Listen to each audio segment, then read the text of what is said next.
Buenas tardes a todos, ¿qué tal? Bien, jóvenes, vamos a empezar a compartir el material de nuestra clase de hoy. A ver,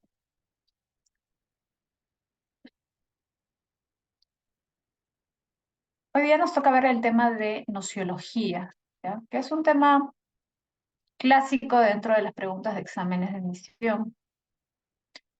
Nociología es un tema clave, ¿sí? Varias veces ha venido este tema en exámenes.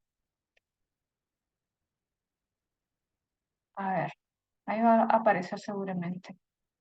Hola Mirko, ¿qué tal? ¿Cómo estás? Buenas tardes. Ya. Ella se puede ver, ¿no? Bien, chicos. A ver. Bueno, como les estaba comentando, nociología es un tema básico, es un tema importante, porque está relacionado también con varios temas que ustedes ven en relación, por ejemplo, con psicología, ¿no? La base de lo que, por ejemplo, actualmente se estudia en psicología en cuanto al conocimiento, el aprendizaje, tiene que ver con tesis filosóficas. Primeras tesis acerca del conocimiento y el aprendizaje se dan en la filosofía. Ahora, la nociología, como tú sabes, es una disciplina, ¿no? Que se encarga de estudiar el conocimiento en general, o sea, con relación a diferentes problemas del conocimiento. Los problemas acerca del conocimiento básicamente son tres: el problema del origen, el problema de la posibilidad y el problema de la esencia. Algunos consideran también que está relacionado con el problema de la verdad, ¿ya? Entonces, en la nociología es bastante amplia en realidad. Hay varias propuestas filosóficas acerca de cómo se origina el conocimiento, hasta dónde podemos alcanzar, ¿no? Con nuestro conocimiento, hasta dónde podemos conocer, etcétera. Esas tesis son en realidad bastante antiguas. Hay distintos filósofos desde los inicios de la filosofía prácticamente que han planteado cómo el hombre conoce o hasta dónde puede conocer.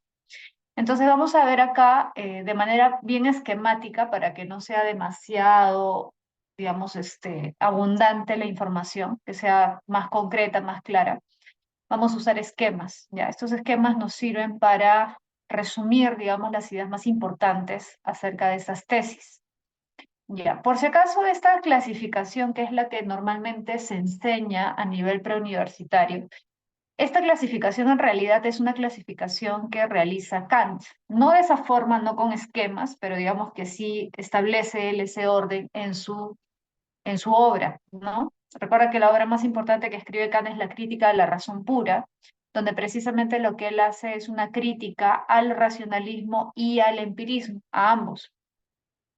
Entonces, para hacer esa crítica, ambos lo que hace es analizar, ¿no? Explicar en qué consiste cada una de estas posturas y por qué él no está de acuerdo con ninguna en particular, ¿no? Y por eso Kant va a proponer una postura distinta acerca del conocimiento.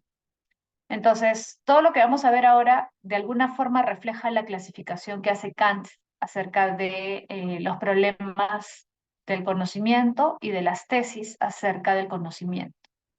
¿Ok? Entonces, la nociología estudia el conocimiento en general. Recuerda que no es lo mismo que la epistemología,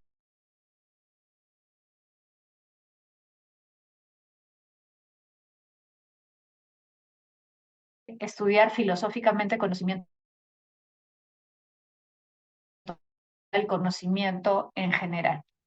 Ahora, la nociología, como te decía, podemos decir que es bastante antigua hasta cierto punto como disciplina, porque la nociología tiene relación, por ejemplo, con muchas de las preguntas que se plantea Platón o Sócrates, muchos de los filósofos griegos, ¿no? Incluso indirectamente también algunos filósofos presocráticos ya planteaban algunas cuestiones relacionadas con el conocimiento, ¿no? Por ejemplo, si nos ponemos a pensar en Tales, justamente acá te he puesto a Tales de Mileto, ¿no? Como representante del dogmatismo acerca de la posibilidad. El primer problema que vamos a ver es ese, el problema de la posibilidad. Tales, al decir que el arjé de todo, es decir, el inicio, el origen de todo lo que existe es el agua, la esencia de todo es el agua, indirectamente te está diciendo que el ser humano es capaz de comprender, ¿no? ¿Cuál es el fundamento de todo? Es decir, es capaz de conocer la esencia de todo. Que bueno, al fin y al cabo es lo que importa, ¿no? Porque si tú conoces la esencia, comprendes la naturaleza de todo. Entonces puedes conocer y puedes comprender cómo funciona el universo a partir de ese arjé. Entonces, todos los presocráticos, no solamente Tales, sino Anaximandro, Anaxímenes, Anaxágoras, eh, Pitágoras, ¿no? Heráclito, Parménides, Demócrito, todos ellos de alguna forma podemos decir que son dogmáticos. Ahora, acá hay que tener cuidado, ¿no? Porque el término dogmatismo en filosofía no significa lo mismo que el dogmatismo religioso. Normalmente nosotros usamos el término dogmatismo o dogmático para aquella persona que cree ciegamente, tiene fe en algo y no lo cuestiona, ¿no? Usualmente el término dogmatismo se usa para el ámbito religioso. Por ejemplo, alguien que cree en Dios y no cuestiona su fe para nada, decimos que es alguien dogmático, ¿no? Un dogmático religioso. Pero en el ámbito de la filosofía, el término dogmatismo es aplicable para cualquiera que cree que es posible alcanzar la verdad o que cree que existe una verdad y que el hombre puede alcanzar esa verdad. En ese sentido, mm, no necesariamente tienes que creer en los dioses o en un dios para ser dogmático, ¿no? Por ejemplo, Tales, desde este punto de vista, es dogmático. ¿Por qué? Porque él considera que es posible comprender el universo, ¿no? La esencia del universo, el origen del universo.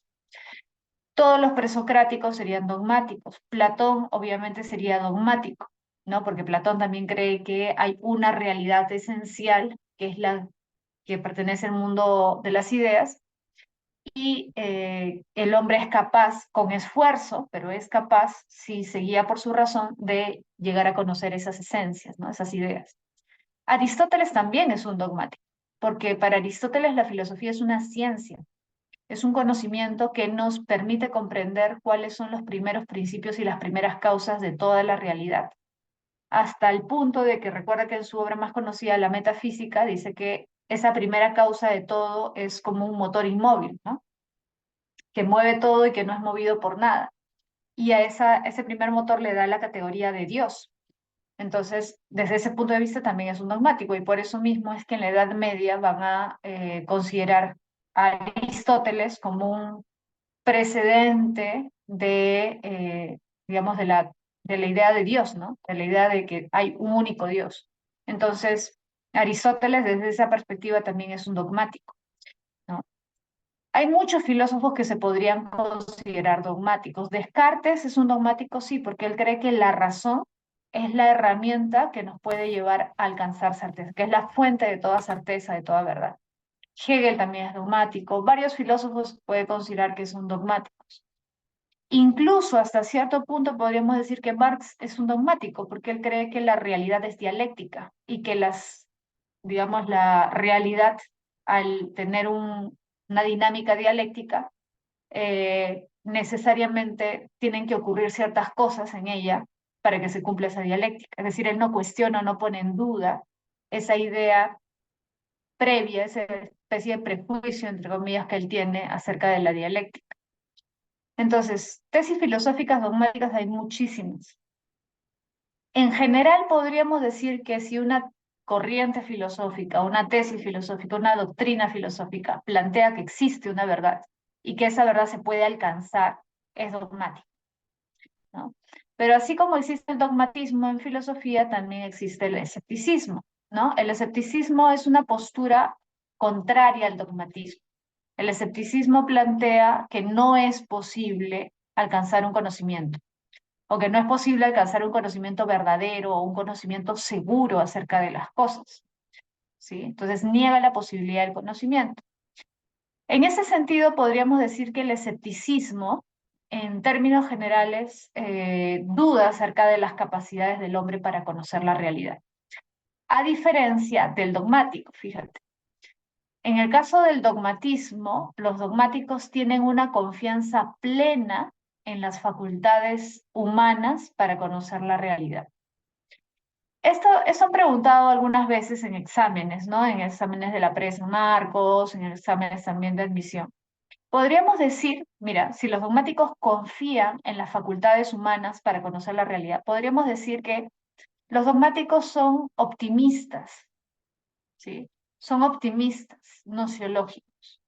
En cambio, los escépticos, si ellos niegan la posibilidad del conocimiento, creen que las capacidades del hombre no son suficientes o son demasiado limitadas para estar seguros de un conocimiento, evidentemente los escépticos son pesimistas, nociológicos, ¿correcto? Entonces son posturas completamente diferentes. Ahora, repito, no es lo mismo el dogmatismo filosófico que el dogmatismo religioso. Ahora, evidentemente, si yo soy un dogmático filosófico, es más probable, o sea, el dogmatismo como dogmatismo filosófico hace que sea más probable que pueda asumir la existencia de un ser, ¿no? Superior o un ser creador, dependiendo.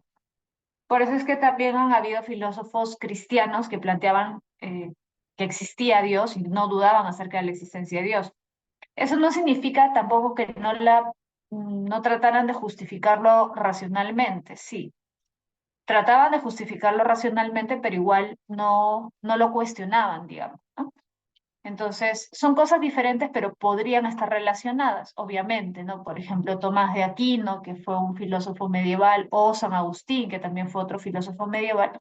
Ellos evidentemente son considerados dogmáticos por su creencia en Dios, ¿no? Porque tenían fe y porque asumían que Dios era la verdad absoluta, ¿no? Entonces, puede haber una relación, pero no necesariamente siempre hay una relación entre el dogmatismo y la religión, no necesariamente. Ahora, te decía, el dogmático es alguien optimista con respecto al conocimiento. El escéptico es más bien alguien pesimista. Ahora, ¿qué corrientes escépticas han existido en la filosofía? Fíjate, en realidad hay dos formas de escepticismo, ¿no? Todos los escépticos no son exactamente iguales, no piensan exactamente igual. Tú puedes ser un escéptico radical, ¿ya? Tú puedes ser un escéptico radical, vamos a ponerlo con celeste, o puedes ser un escéptico relativista, ¿ya? Puede ser cualquiera de los dos. Ahora, ¿cuál es la diferencia? Mira, vamos a empezar por radical, ¿ya? Porque radical es más fácil. El radical, por ejemplo, es Pirrón de Elis. Pirrón de Elis es el fundador de la escuela escéptica. Recuerda que en la época helenístico-romana que tú estudias en historia, no sé si recuerdas esa época en la que vivía Alejandro Magno, que comienza a conquistar Oriente, luego fallece, ¿no? Todo lo que ha conquistado Alejandro es repartido entre sus generales, y poco a poco comienza a darse la,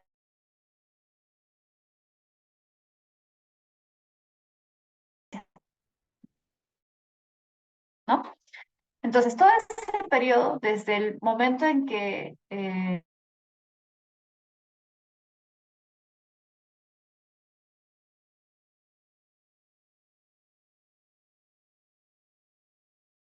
es un periodo más o menos largo, ¿no? Desde más o menos hasta el siglo IV, más o menos, después de Cristo.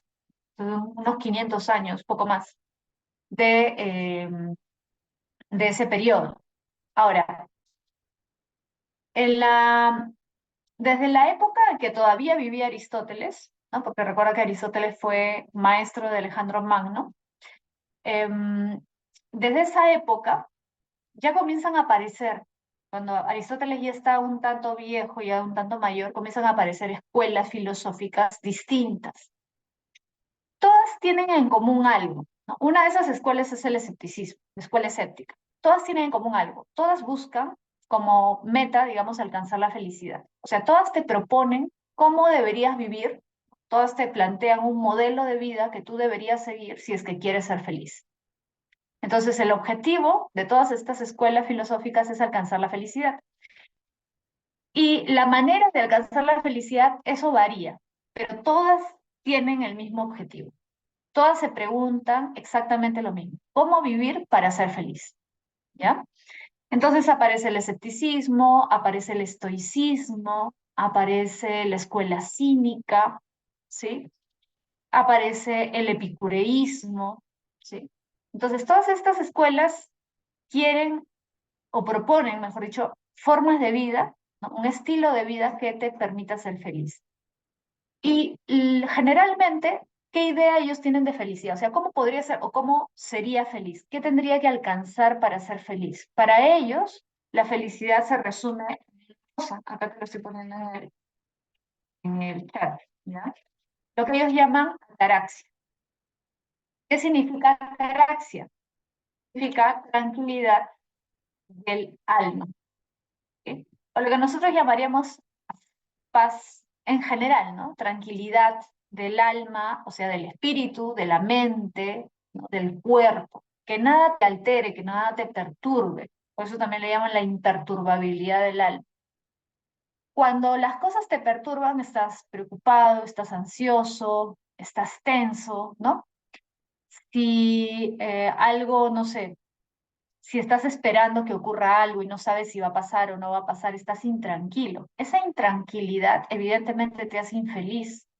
Nadie puede vivir feliz estando intranquilo o ansioso de que ocurra algo, ¿no? Entonces, para ellos, la tranquilidad la ataraxia, la felicidad se expresa como tranquilidad. Si estoy tranquilo, si nada me perturba, si nada me altera, si nada altera mi paz, mi tranquilidad, entonces soy feliz. Pero evidentemente la tranquilidad depende de varios factores. O sea, por un lado puede ser algo interno, o sea, una preocupación, ¿no? Alguna expectativa, ¿no? De que ocurra algo, pero también puede ser algo físico.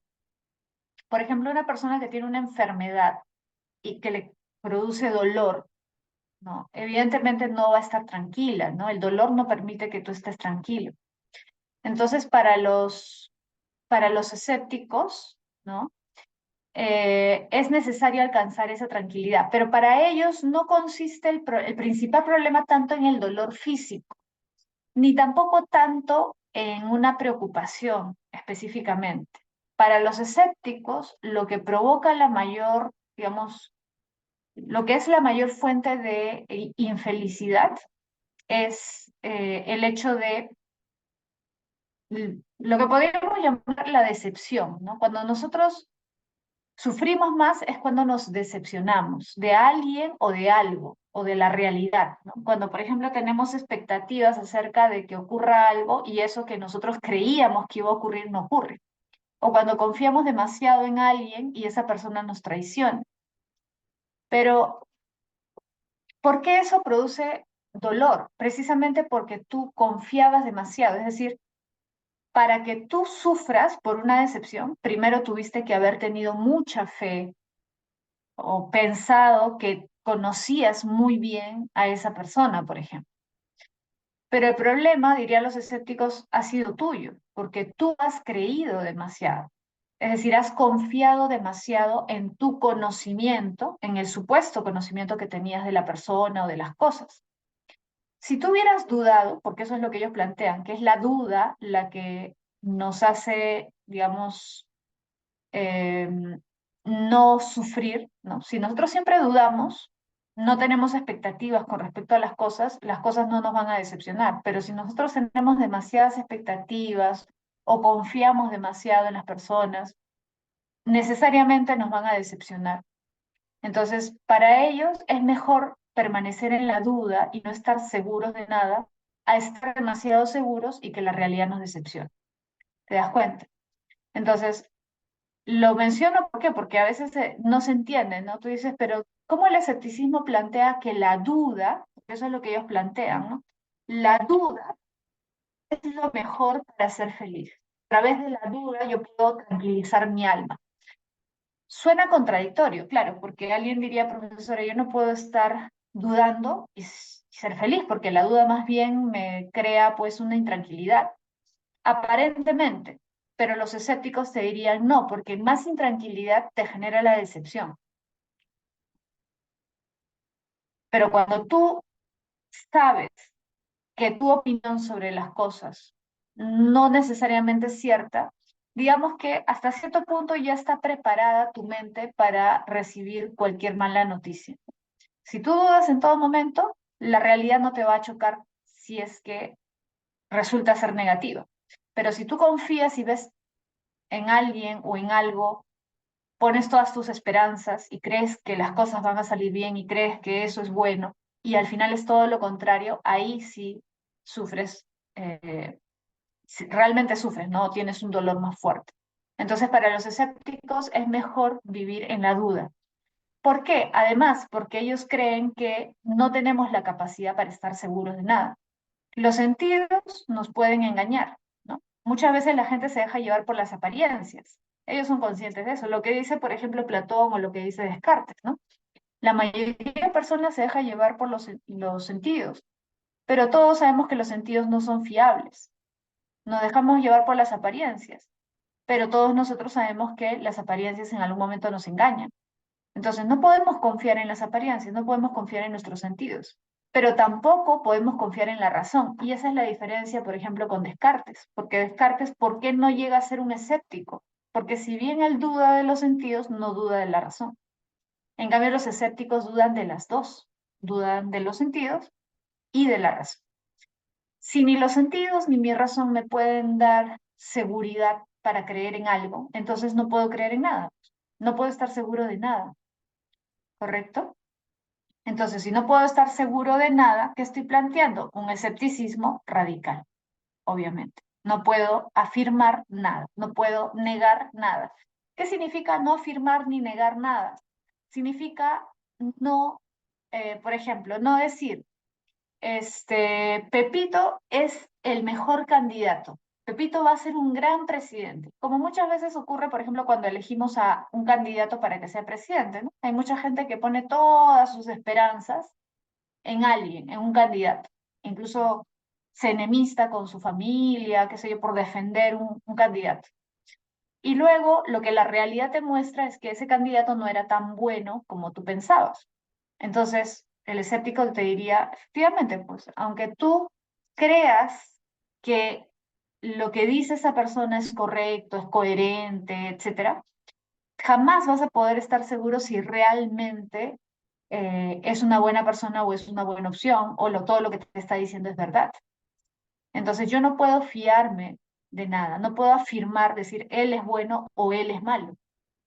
No puedo decir esto está bien o esto está mal, porque finalmente siempre las apariencias, mis sentidos me pueden engañar y mi razonamiento también, porque así yo puedo pensar que estoy hilvanando mis pensamientos correctamente, que tengo buenos argumentos para pensar en algo, que algo es cierto y al final no es así.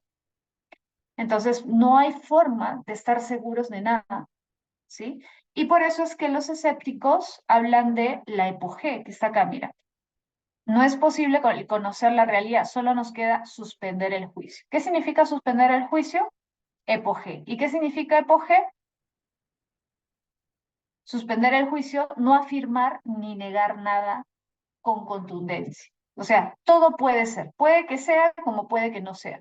No puedo estar seguro nunca. ¿Correcto? Ese es el escepticismo radical, que por si acaso también se le conoce como pirronismo. Lo voy a poner acá en el chat, ¿ya? El escepticismo radical también es conocido como pirronismo. ¿Correcto? Lo pongo por si acaso, porque han preguntado a veces por pirronismo. No te ponen escepticismo, sino pirronismo, ¿no? Entonces puede ser que no sepas a qué se están refiriendo, ¿no? Se le llama pirronismo porque el fundador del escepticismo es Pirrón de Elis, ¿correcto? Son sinónimos. Ahora, el escepticismo relativista es diferente, ¿no? Porque el escepticismo relativista es el escepticismo de los sofistas. ¿Son escépticos los sofistas? Sí. No son radicales porque ellos no dicen no podemos saber nada. Dicen sí podemos saber, pero siempre nuestro saber, nuestro conocimiento es relativo. O sea, depende de la persona, depende del contexto, depende del momento, ¿no? Depende de la cultura. Por ejemplo, en una misma habitación, ¿sí? Yo puedo sentir calor y otra persona puede sentir frío. Los sofistas decían, ¿quién tiene la razón? ¿El que siente frío o el que siente calor? Ninguno, ninguno tiene razón. Los dos tienen razón, mejor dicho. Los dos tienen su verdad. No podrías decir, no, Alma está mintiendo, o no podrías decir, no, Diego está mintiendo. Ninguno de los dos está mintiendo. Cada uno expresa lo que siente. Uno siente frío y el otro siente calor. Ah, ya. Entonces, cada uno tiene su verdad, porque su experiencia es válida para él o para ella. Eso es lo que se expresa, ¿te acuerdas en esta famosa frase de Protágoras? Lo voy a poner acá.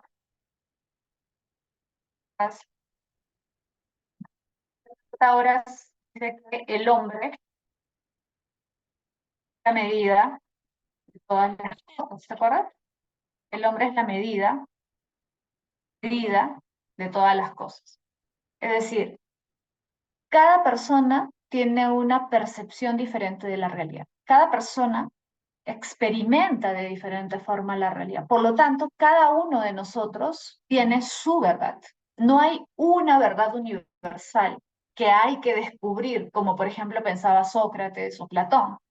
Por eso es que recuerdas que Sócrates y Platón son muy críticos de los sofistas. Incluso Aristóteles también es crítico de los sofistas, porque ellos asumían que no se podía llegar a tener un conocimiento absoluto e universal. Entonces, Protágoras plantea esto, que cada hombre tiene su percepción de las cosas, su experiencia de las cosas, por lo tanto, cada hombre tiene su verdad. Entonces, yo no puedo, por ejemplo, decir que esto es bello. Los sofistas dirían, lo correcto es decir, esto es bello para mí, ¿correcto? Pero puede ser que para mi amigo, mi amiga, eso no sea bello, ¿no? O que yo diga, esto es bueno para mí, pero lo que es bueno para mí quizás no es bueno para mi abuelito, o para mi hijo, o para mi primo, ¿correcto? Entonces, todo depende de cada uno, todo depende de la perspectiva, de la experiencia de cada persona. Entonces, no existe una única verdad universal absoluta, sino que existen muchas verdades particulares. Y esas verdades incluso pueden variar con el tiempo, porque lo que es verdadero para mí ahora puede ser que ya no sea verdadero para mí de acá a 5 años, ¿sí? La verdad de las cosas dependen en buena medida de su utilidad para los sofistas. Escucha, esto es importante. Para el sofista, mi experiencia puede variar también con el tiempo. Lo que es bueno para mí a esta edad quizás no es bueno para mí a los 80 años, o no era bueno para mí a los 5 años. Entonces, esa verdad que es algo personal también puede cambiar, no es que sea permanente, ¿sí? Entonces, por eso los sofistas creen que la verdad depende del contexto, del momento, de la persona, ¿no? No hay una única verdad, ¿sí? Ni siquiera para cada uno. Pero el hecho de que no, la verdad no sea permanente, ni siquiera para cada uno, no quiere decir que no pueda yo hablar de lo que es bueno para mí, ¿correcto?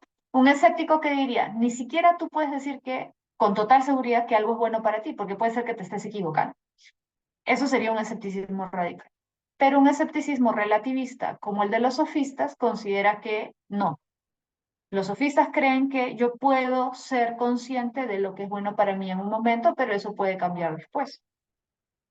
¿Correcto? No son tan radicales, te das cuenta, ¿no? Son relativistas. Todo depende. Depende de la persona, depende de la cultura, depende del momento. Al fin y al cabo, lo que podemos decir que es bueno es lo que es conveniente o lo que es útil para una persona en un momento determinado, ¿no? Entonces, los sofistas son relativistas. Ahora, aparte de Pirrón de Elis y los sofistas, ¿hay otros filósofos o representantes del escepticismo? Sí, sí hay otros representantes que son importantes. Uno que es bastante interesante es el caso de Hume. No sé si te acuerdas de Hume. ¿Por qué Hume es importante? Porque Hume es un filósofo moderno, ¿no? La época más o menos de Locke, de esa época, siglo XVII. Pero Hume tiene una peculiaridad. Él es empirista, pero su empirismo es tan radical que termina siendo un escepticismo. Porque claro, si tú dices, yo solo puedo conocer lo que mis sentidos me dicen, ¿ya? Que puede parecer algo lógico y coherente para mucha gente, porque hay muchos que dicen, profesora, claro, ¿yo cómo voy a creer en algo que no veo? eso aparentemente tiene lógica, pero si tú te pones a pensar bien, si tú solamente creyeras en lo que tú percibes, no podrías creer en muchas cosas que te plantea la ciencia, por ejemplo, porque hay muchas cosas que te plantea la ciencia que tú no has visto, que tú no has corroborado, que tú no has verificado. Entonces no podrías confiar pues en un libro, por ejemplo, que te habla de los agujeros negros. ¿Tú has visto un agujero negro? No. ¿Has confirmado su existencia? No. Entonces no podrías creer en los agujeros negros. No podrías creer en una estrella, no sé, X que te mencionan por ahí porque tú nunca la has visto. Entonces tendrías que desconfiar constantemente de un montón de cosas que te dice la ciencia que tú no has confirmado. Entonces, ese es el problema con el empirismo radical.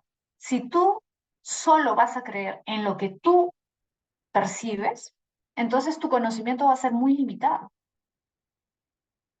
Ni siquiera, por ejemplo, incluso el mundo, decir, ay, profesora, pero es obvio que el mundo existe. Tú has ido por todas las partes del mundo, has salido del planeta Tierra y has visto el planeta Tierra desde fuera para confirmar que el mundo existe. Si te das cuenta, hay una serie de ideas que nosotros tenemos a partir de retazos de información de la realidad. Claro, profesora, pero yo he visto, por ejemplo, mapas, ¿no? Del mundo. He visto en internet que tal persona ha estado en Europa, y entonces Europa existe, obviamente, no va a ser una ficción, ¿no? Claro, pero igual no es un conocimiento empírico propio, tuyo, ¿sí? Si tú eres un empirista radical como Hume, solo deberías confiar en lo que tú mismo has percibido. Si tú no lo has percibido, no puedes afirmar que existe. Entonces, así como algunos dicen, yo no puedo creer en Dios porque yo no he visto a Dios, Hume te diría también, bueno, ¿tú has visto los agujeros negros? No, entonces no puedes creer que hay agujeros negros hasta que tú mismo lo confirmes. Así, empíricamente, no deberías creer en eso. Entonces, ese es el tema, ¿no? El empirismo radical me lleva a ser un escéptico también, porque lo que está diciendo Hume es, no podemos ir más allá de nuestra experiencia. Y si yo no puedo ir más allá de mi experiencia, yo no puedo afirmar que existen conocimientos universales. Es decir, el único conocimiento que yo puedo considerar válido es mi conocimiento, que es un conocimiento individual, particular. En ese sentido, sería imposible conocimiento universal, como cuál, por ejemplo, como la ciencia. La ciencia es conocimiento universal, correcto. ¿Y por qué decimos que es universal? Porque es válido para todos los seres humanos. Pero ¿cómo va a ser válido para mí un conocimiento que yo no he percibido? Como te decía hace un momento, yo tendría que poner en duda un montón de conocimientos científicos, porque yo no los he percibido, porque no son conocimientos que yo he adquirido a través de mi experiencia. ¿Sí? Entonces, ese es el problema de Hume, que termina cuestionando el conocimiento universal, termina cuestionando la ciencia, termina poniendo en duda la posibilidad del conocimiento científico, ¿sí? Y eso es lo que va a llevar a filósofos como Kant a tratar el problema de conocimiento, porque Kant se va a dar cuenta de que la postura de Hume es demasiado radical y es demasiado peligrosa, porque pone en duda una herramienta que nos ha servido para comprender el mundo, que es la ciencia. Entonces, de alguna forma, lo que hace Kant es tratar de rescatar, por decirlo así, a la ciencia de la crítica del empirismo radical de Hume. Es más, este esquema que te he puesto acá de la posibilidad de conocimiento, dogmatismo, escepticismo, te he puesto representantes como Tales, como Pirrón, pero en realidad cuando Kant habla de estas dos posturas, él sobre todo se está refiriendo a representantes, digamos, más cercanos a su época, ¿no? Kant es del siglo XVIII. Estos autores que están acá, bueno, son griegos, ¿no? Kant en realidad, él pone como representante del dogmatismo a todos los racionalistas. Descartes es el más conocido, pero Descartes ya era muy antiguo para la época de Kant. O sea, ya había pasado como un siglo de su existencia. Pero en la época de Kant seguían existiendo racionalistas en Alemania, porque él era alemán, ¿no? Que seguían un poco esa línea de Descartes. Y cuando Kant critica el dogmatismo, a los que está criticando principalmente es a los racionalistas, porque él llama dogmáticos a los racionalistas. ¿Y por qué les llama dogmáticos a ellos? Porque recuerda, pues, Descartes y todos los racionalistas creen que la razón es capaz de alcanzar conocimientos verdaderos, conocimientos ciertos, 100% seguros, ¿sí?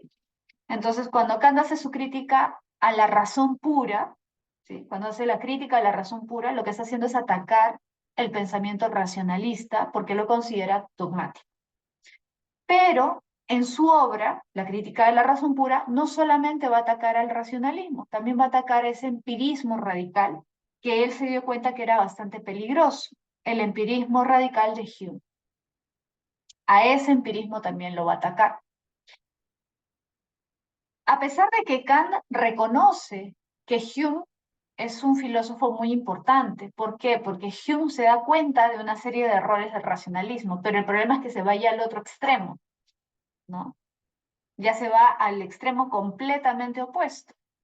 Entonces, por eso es que Kant tiene la intención de conciliar el racionalismo con el empirismo y proponer una vía, por decirlo así, intermedia entre ambos, que no sea ni excesivamente dogmática ni excesivamente escéptica, ¿sí? Entonces él trata de poner una vía intermedia entre las dos posturas, ¿correcto? Entonces un ejemplo, un representante del escepticismo es Hume, ¿sí? Otro que nosotros podríamos decir, pero que ya es posterior, obviamente de él ya no habla Kant, porque aparece después de que Kant muere, sería Nietzsche. Si queremos usar estos esquemas de Kant para evaluar toda la historia de la filosofía, también podríamos incluir a Nietzsche, porque Nietzsche es un relativista, ¿no? Nietzsche está un poco en la línea de los sofistas, ¿no? Que consideran que no existe una verdad, ¿no? Sino que la verdad depende de cada uno. Entonces, esos son los escépticos, ¿no? Los que niegan la existencia de una verdad universal, un conocimiento universal, un conocimiento absoluto. Entonces, si tú eres escéptico, un escéptico radical, no puedes confiar en un conocimiento universal. Entonces, inevitablemente, lo que haces es cuestionar la posibilidad de que exista la ciencia o de que la ciencia me dé conocimientos verdaderos, ¿sí? Ahora, mira, vamos a explicar el criticismo de Kant. El criticismo de Kant, como yo te decía, lo que busca es proponer una vía intermedia entre lo que él considera el dogmatismo, que es la postura de los racionalistas, y el escepticismo, ¿no? Que para él está representado principalmente por Hume, que es un empirista radical, ¿no? Entonces, para Kant, ¿es posible conocer la realidad o no? Kant dice, sí, sí es posible conocer la realidad, pero no la realidad tal cual es. Y acá viene la cuestión, mira este esquema de acá. Esto es importante que lo entiendas. Mira, ¿te acuerdas que los racionalistas decían que la única fuente de conocimiento fiable es la razón, lo que Kant llama entendimiento, ¿ya? Para los racionalistas, el entendimiento es la única fuente de conocimiento seguro. Ojo, eso no quiere decir que el hombre solo tiene razón y no tiene sentido. No, tiene los dos.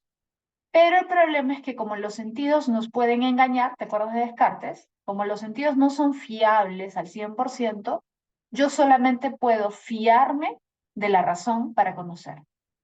¿Ya? Solamente la razón me puede dar conocimiento verdadero, seguro. Ya, esto era lo que planteaban los racionalistas. ¿Y qué planteaban los empiristas?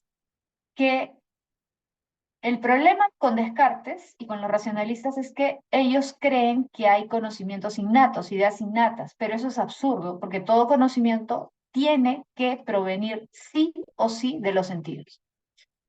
Es decir, el origen de todo conocimiento tienen que ser los sentidos. No significa que solamente o que necesariamente lo que conoces es sensorial y nada más, pero sí el origen siempre es los sentidos. Ahora, ¿qué va a proponer Kant? Va a proponer una suma, una combinación de las dos. Por eso acá está así, ¿no? Kant va a decir, ni los sentidos solos, ni la razón sola pueden ser fuente de conocimiento. Las dos interactúan constantemente en el ser humano. ¿Por qué? A ver, ya, yo le quito el entendimiento y digo, no, pero profesora, hay conocimientos que son solamente empíricos y netamente empíricos. Por ejemplo, yo veo una manzana. ¿Es un conocimiento empírico? No. Aparentemente sí. Aparentemente solo mis sentidos están viendo la manzana y no está actuando mi razón. Pero si yo te preguntara, a ver, si tú, imagínate que tú tienes un perrito o un gatito y pones la manzana ahí y los dos ven la manzana, te pregunto, ¿los dos pensarán lo mismo? ¿Los dos ven lo mismo? Sí, porque los dos son seres sensoriales. Él tiene sus sentidos, tú tienes tus sentidos. Ya, los dos ven la manzana, pero el ser humano solo ve algo, una cosa, igual que el animal, o cuando ve la cosa ya está, por decirlo así, clasificándola o dándole ciertas características.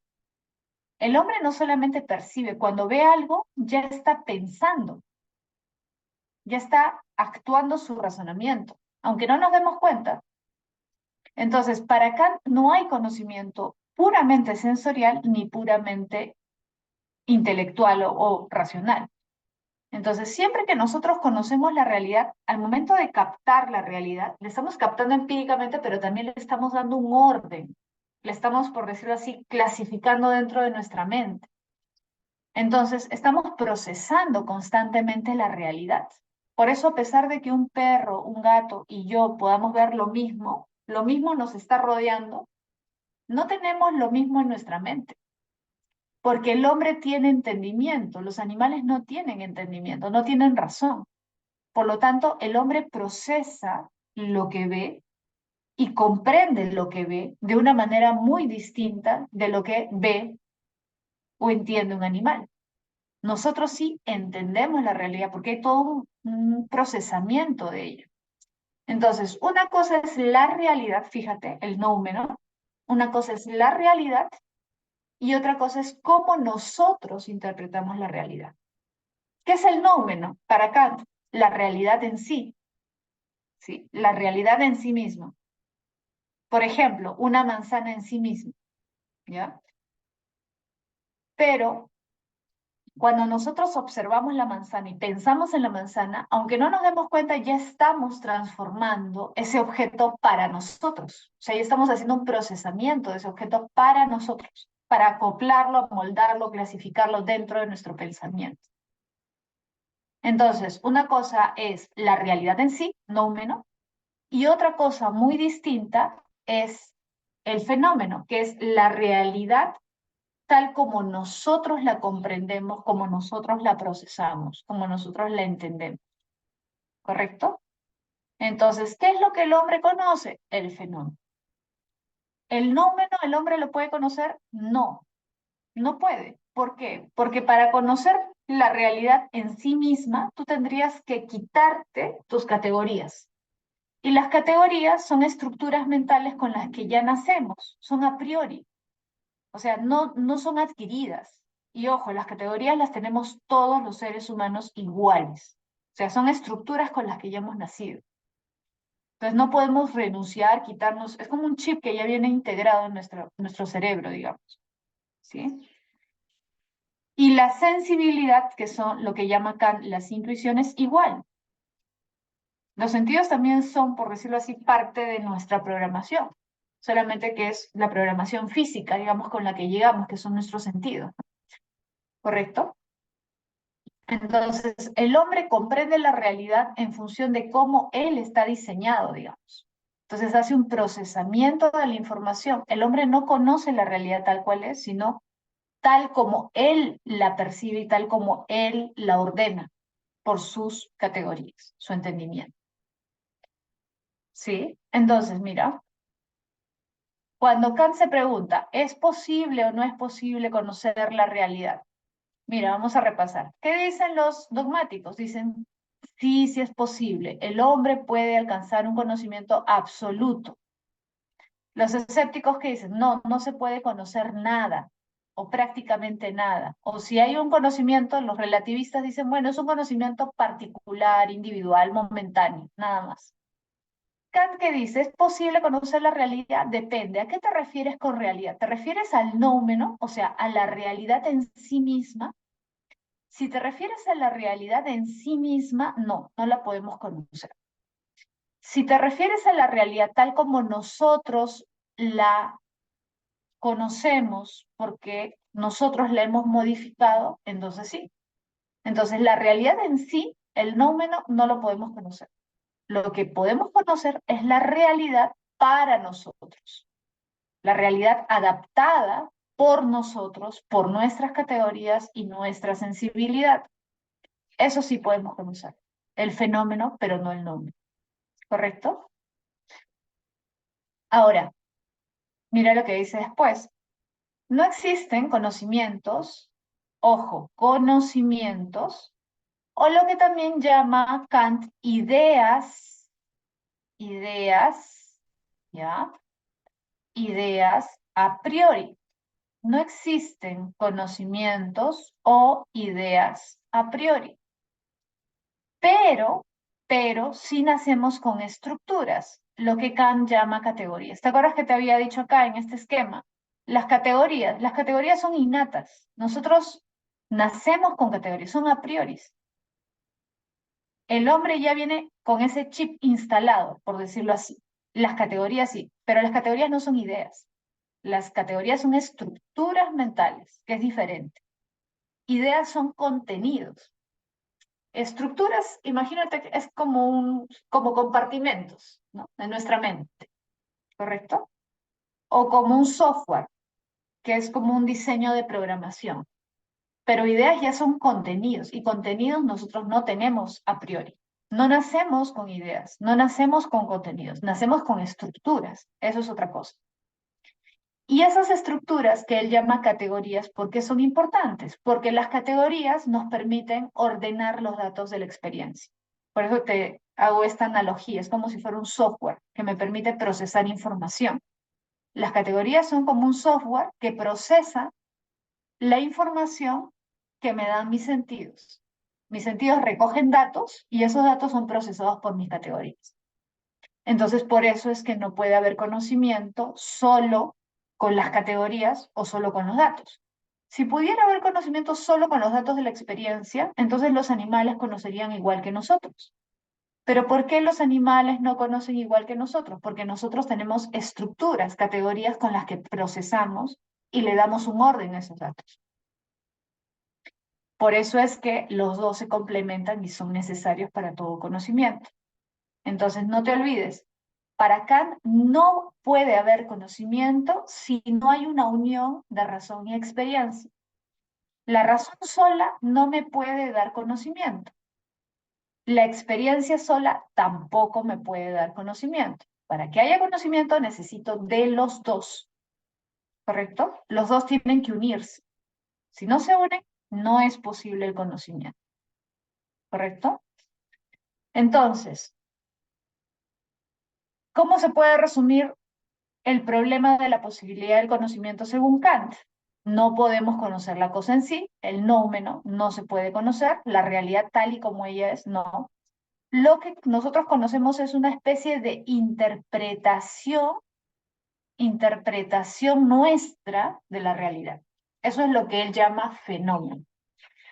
Es decir, lo que nos quiere dar a entender Kant es que nosotros, aunque no nos demos cuenta, cuando conocemos las cosas que nos rodean, cualquier cosa que nos rodea, estamos interpretando el mundo, interpretando la realidad. ¿Por qué? Porque le estamos acomodando a nuestras estructuras mentales. Le estamos dando un orden en función de cómo está configurada nuestra mente.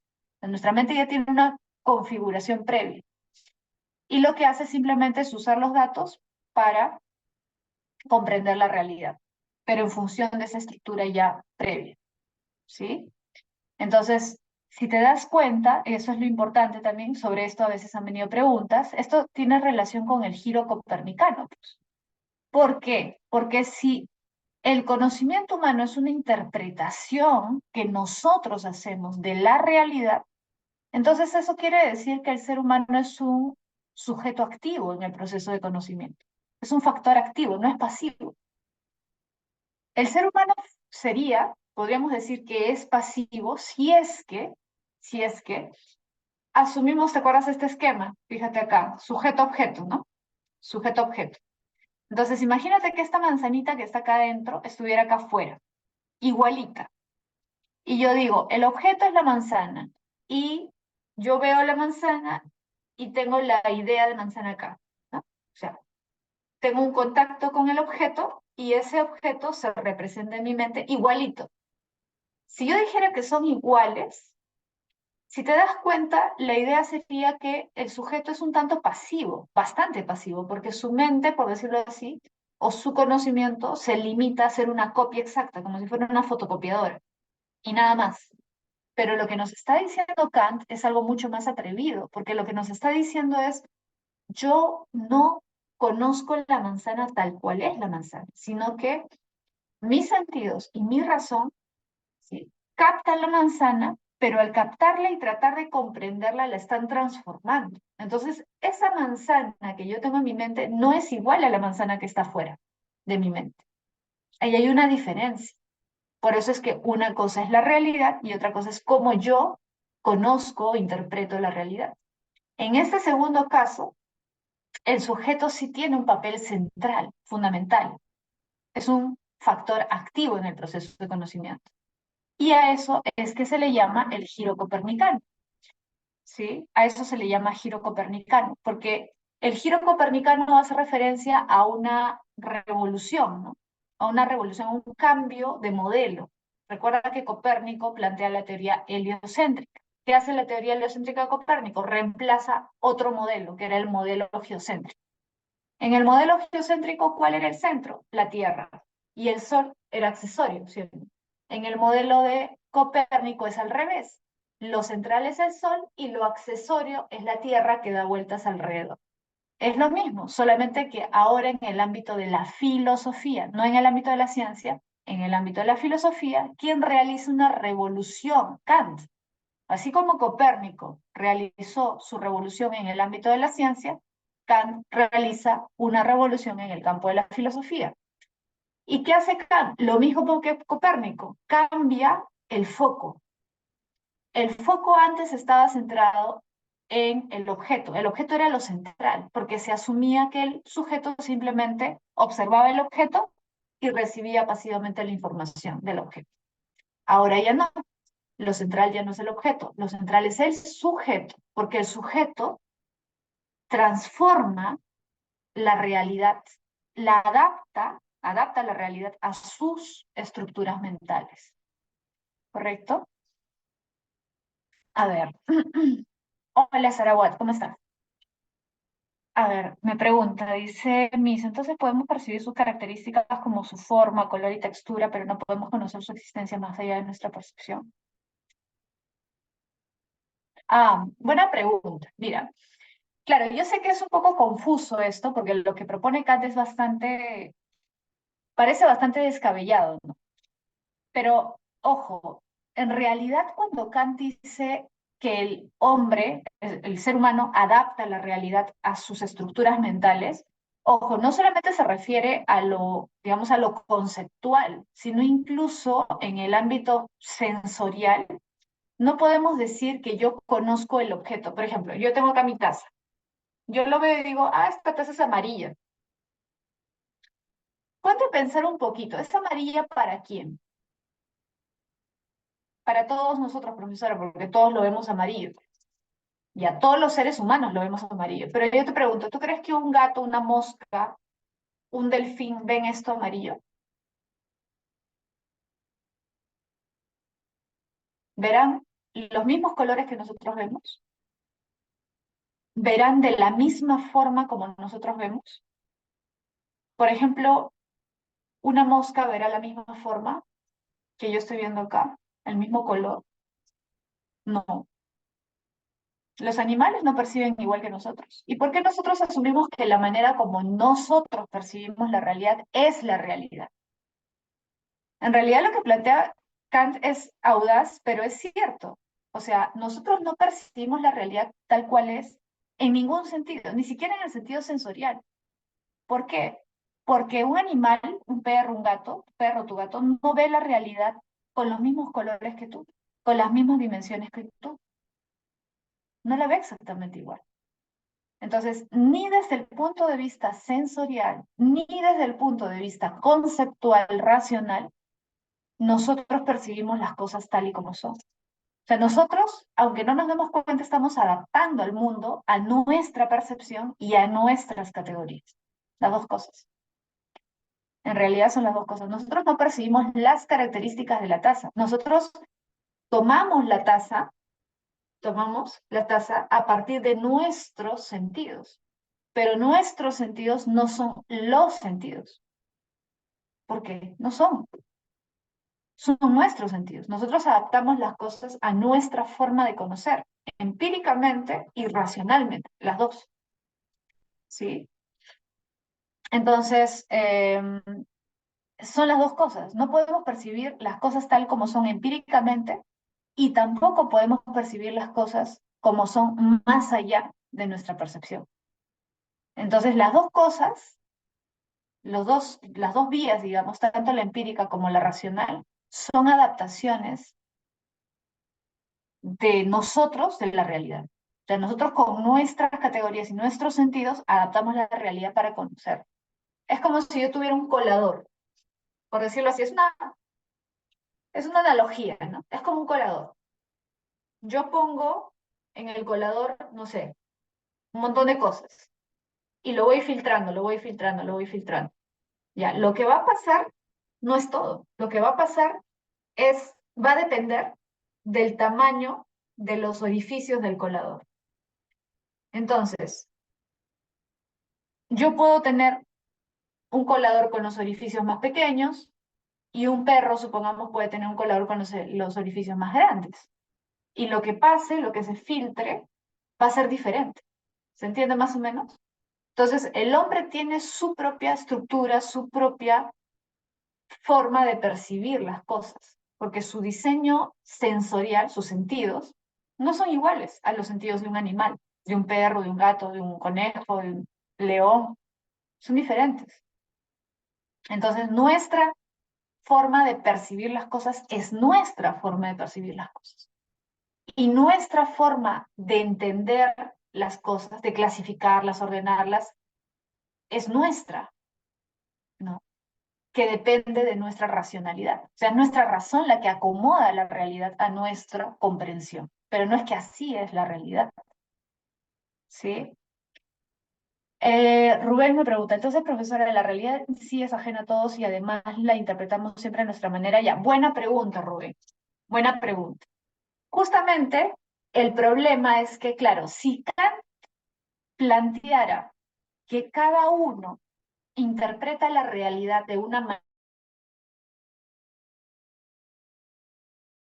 relativista, siendo profesora, pero entonces, ¿cuál es la diferencia, por ejemplo, con los sofistas que dicen que no existe la verdad, ¿no? Que no conocemos la verdad, sino que conocemos la verdad para nosotros? ¿Cuál sería la diferencia? Que el relativista es individualista. O sea, el relativista te dice, esta es la verdad para mí. Para ti puede ser diferente, pero Kant no llega a decir eso. ¿Por qué? Porque Kant se da cuenta de que si eso fuera cierto, no sería posible un conocimiento universal, no sería posible la ciencia. Justamente caeríamos en un escepticismo como el de Hume, que dice, yo no puedo universalizar el conocimiento, porque la manera como yo conozco, yo no sé si los otros también conocerán, ¿no? Lo que yo conozco es lo que yo percibo. Pero Kant no dice eso. ¿Por qué? Porque las categorías, ojo, las categorías del entendimiento son iguales en todos los seres humanos. Ojo, todos los seres humanos nacemos con las mismas categorías. En pocas palabras, es como si todos los seres humanos viniéramos programados con el mismo chip. Entonces, como todos venimos programados con el mismo chip y todos tenemos los mismos 5 sentidos y nuestros sentidos funcionan igual en los seres humanos, sí es posible alcanzar un conocimiento universal, universal para todos los seres humanos, pero no universal en el sentido de que sea un reflejo de la realidad. ¿Se entiende? Porque realidad, entonces no habría una diferencia entre fenómeno y nómeno, ¿no? Entonces yo podría conocer el nómeno, la realidad tal y como es, pero Kant dice no. Yo no conozco la realidad tal y como es, pero nadie conoce la realidad tal y como es. Ningún ser humano. Todos nosotros, todos los seres humanos, interpretamos la realidad igual. Por eso es que el fenómeno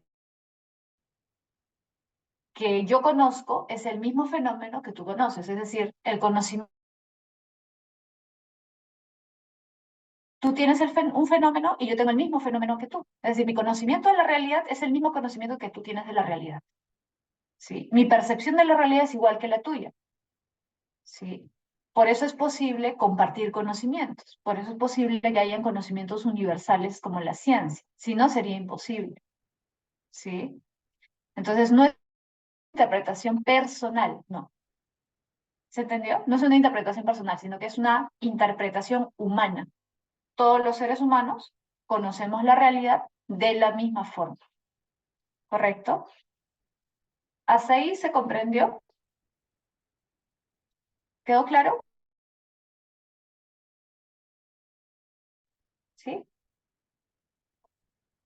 Ya, perfecto. Está bien que pregunten porque no es tan fácil de entenderlo. Yo sé que no es fácil, no es tan sencillo, es un poquito complicado. Pero si te das cuenta, en realidad lo que da a entender Kant es que todos los seres humanos venimos programados de la misma forma. Y por eso es que es posible que haya un conocimiento universal. El hecho de que sea universal no quiere decir que sea la verdad, ¿no? O sea, la verdad en este sentido tradicional que pensamos pues que la verdad es el reflejo de la realidad. No, en ese sentido no, pero sí es universal. ¿Ya? Bien, vamos a pasar. ¿Cuál es el origen del conocimiento? Mira, ¿cuál es el origen del conocimiento? A ver, acá tenemos igual dos posturas, fíjate, racionalismo, ¿ya? Racionalismo y empirismo. Que como te decía hace un momento, fíjate, es lo mismo que estábamos viendo acá, solamente que con otro nombre. Dogmáticos para Kant, ¿quiénes son? Los racionalistas. Y los escépticos para él, ¿quiénes son? Los empiristas, ¿ya? Aunque para Kant,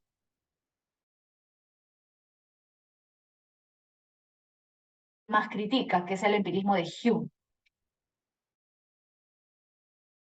Ya, de todas formas, el empirismo de Locke también, tampoco es perfecto, digamos, ¿no? También Kant lo va a criticar.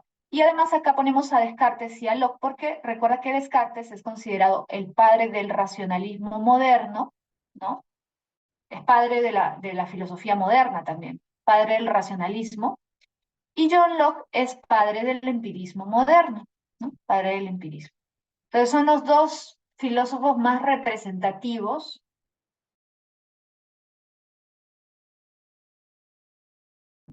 ¿correcto? Entonces acá la pregunta es, ¿de dónde se origina el conocimiento?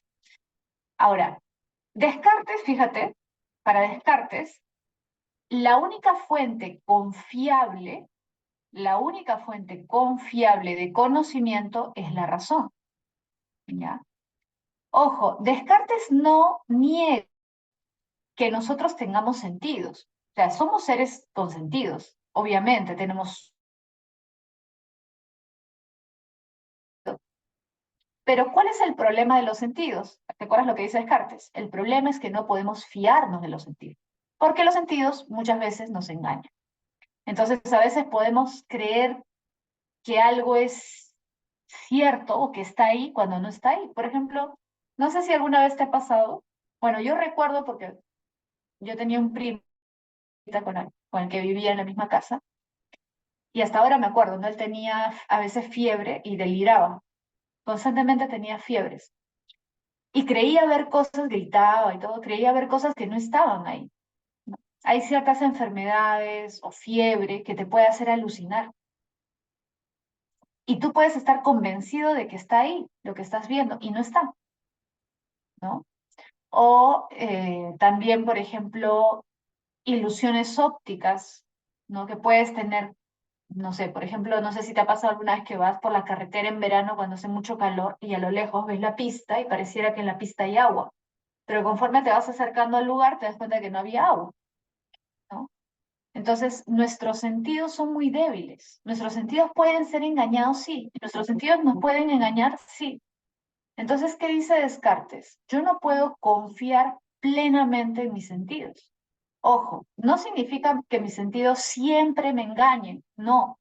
Puede ser que mis sentidos el 90% de las veces me digan la verdad, pero el problema es que yo no puedo estar segura de cuándo me están engañando y cuándo no, ¿no? Y es más, Descartes dice, si una vez ya te engañaron, ¿vas a volver a confiar en ellos?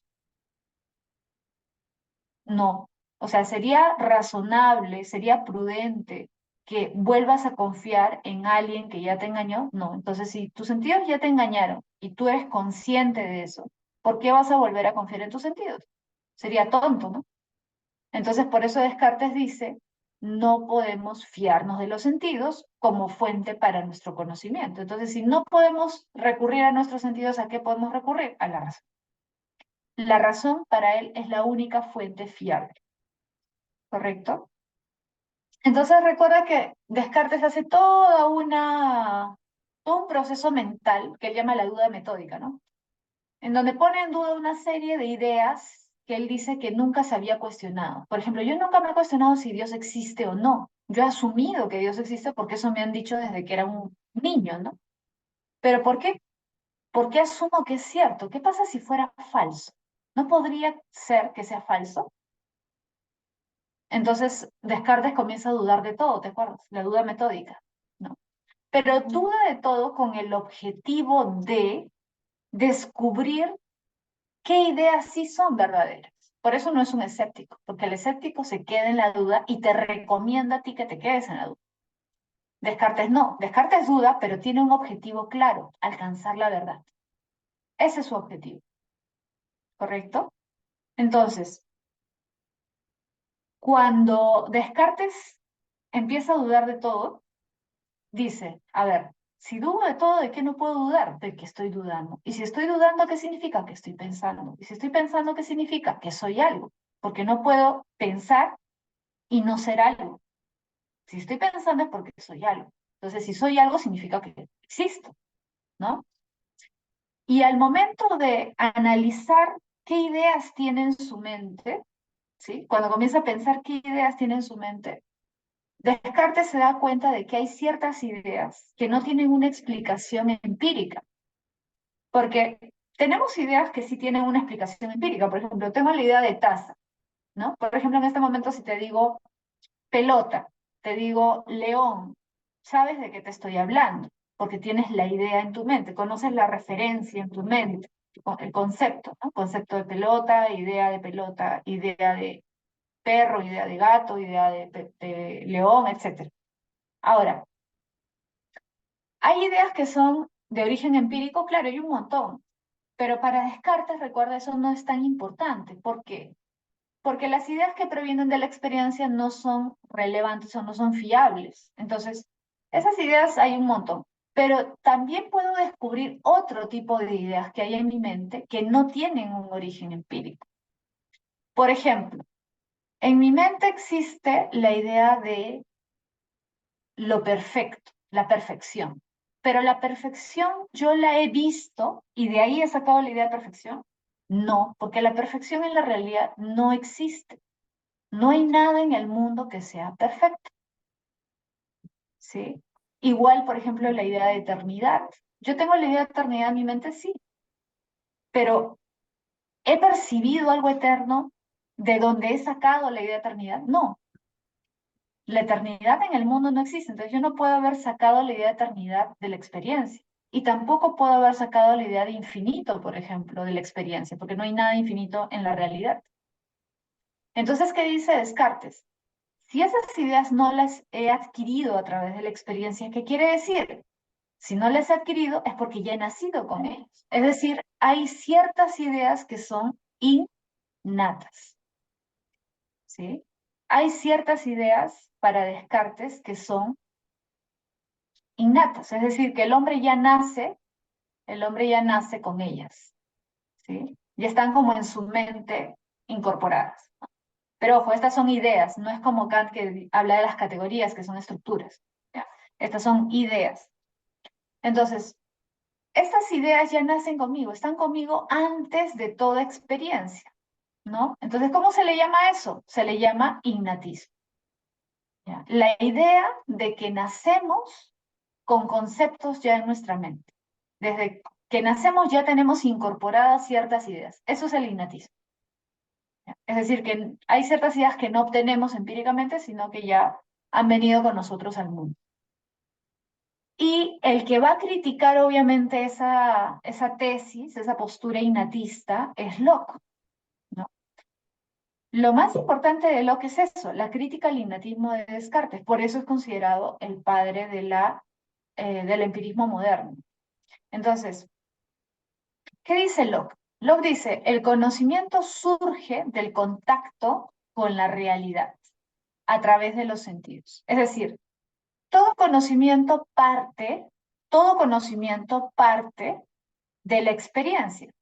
Es imposible que un conocimiento no haya surgido a partir de la experiencia. Ojo, aunque la idea que tú tengas en tu mente puede parecer muy abstracta, ¿ya? Aunque pueda parecer muy abstracta, muy compleja, igual tiene su origen en la experiencia. Entonces, hay que darnos cuenta que hay una diferencia entre Locke y Hume. Hume es un empirista radical, Locke no. Locke cree que todo conocimiento parte de la experiencia, pero eso no quiere decir, como a veces algunos creen, que Locke piensa que solamente puedo confiar en lo que veo. O sea, que solamente puedo decir que lo que veo es lo que existe. No, no es tan fácil. Para Locke, nuestro conocimiento no es, o sea, se origina en la experiencia, sí, pero no es limitado por la experiencia. O sea, no es que solamente lo que yo percibo es lo que yo conozco. No, porque yo puedo ir un poco más allá de la experiencia, pero partiendo siempre de la experiencia. Por eso es que para Locke, aunque a muchos les sorprenda, para Locke Dios existe. La idea de Dios para Locke es completamente válida. No es una contradicción para él ser empirista y creer en Dios. Para él no es contradictorio. ¿Por qué? Porque, repito, el origen de todo conocimiento es la experiencia. No quiere decir que te quedes solo ahí. Tú puedes, por decirlo así, ir más allá, partiendo de la experiencia, ir un poco más allá. ¿Cómo? A partir de inferencias, porque la razón, ojo, para el empirismo de Locke, la razón también tiene un papel importante, ¿no? También tiene un papel importante en la forma en que conoce el hombre. Si nosotros solo conociéramos empíricamente, nuestro conocimiento sería muy limitado. La razón también tiene un papel en el conocimiento, pero es un papel posterior, digamos, ¿no? En segundo lugar, después de la experiencia. Entonces, ¿cómo explica Locke la existencia de Dios? Que es un tema interesante. Mira, Locke dice, mira, vamos a partir de la experiencia. Todos nosotros, tú, yo, tu papá, tu mamá, tu hermano, tus amigos, todos hemos experimentado esto. Todos en algún momento de nuestra vida hemos visto cómo algo se ha generado de otra cosa. Por ejemplo, hemos visto cómo nuestra mamá, nuestra abuelita, qué sé yo, sembró una semilla en el, este, en el jardín o qué sé yo, ¿no? En algún lugar y creció un árbol, ¿no? O creció una planta, ¿no? Hemos visto cómo nuestra perrita, nuestra gatita ha tenido gatitos o ha tenido perritos, ¿no? Ha tenido cachorros. Hemos visto cómo alguien ha fabricado algo, un utensilio, una taza. Hemos visto a un señor haciendo sillas, haciendo mesas, ¿correcto? Hemos visto en documentales cómo se fabrican los autos. Es decir, todos por experiencia sabemos que todo lo que existe ha sido fabricado, creado por algo o por alguien, ¿correcto? Por ejemplo, este celular no ha aparecido de la nada en el mundo, ¿no? No se ha dado por generación espontánea. La taza tampoco apareció por generación, yo no apareció por generación espontánea. Un árbol no apareció por generación, nada existe de la nada. Todo existe por algo. Hay algo que lo ha producido, algo que lo ha hecho, algo que lo ha creado. Entonces, ¿eso lo sabemos por experiencia? Sí. ¿Todos hemos tenido esa experiencia alguna vez? Sí. Entonces, a partir de esas experiencias que hemos tenido, dice Locke, podríamos, fíjate, partiendo de esas experiencias, podríamos hacer lo siguiente, podríamos imaginar, suponer, inferir que así como cada cosa que nosotros conocemos ha sido creado, fabricado por alguien, el universo en su conjunto también tiene que haber sido creado, generado, fabricado por alguien o por algo. ¿Y nosotros cómo le llamamos a ese ser, o cómo le podríamos llamar a ese ser tan poderoso que es capaz de crear o producir o generar todo el universo? Evidentemente, dice Locke, a eso es lo que nosotros los seres humanos le hemos puesto el nombre de Dios, un ser creador, un ser todopoderoso. Por lo tanto, para Locke, no es absurdo, sino que es completamente lógico, partiendo de la experiencia, creer que Dios existe. Porque si todo lo que existe en este mundo tiene una causa, entonces el mundo mismo tiene que tener una causa. ¿No? Y la causa de todo el universo tiene que ser algo pues superior. ¿No? Entonces, para Locke, necesariamente tiene que existir un ser superior. ¿Sí? Pero fíjate, ¿cómo ha llegado a la idea de Dios? A partir de ideas empíricas. O sea, a partir de la experiencia. A partir de la observación empírica ha llegado a la conclusión de que también tiene que existir un ser superior. El origen de la experiencia, ¿significa que me tengo solo que quedar con la experiencia? No, a partir de la experiencia puedo hacer inferencias. Las inferencias ya son el uso de mi razón. ¿Tiene algo de malo usar mi razón? No, es una vía de conocimiento, es una de tus facultades como ser humano. ¿Sí?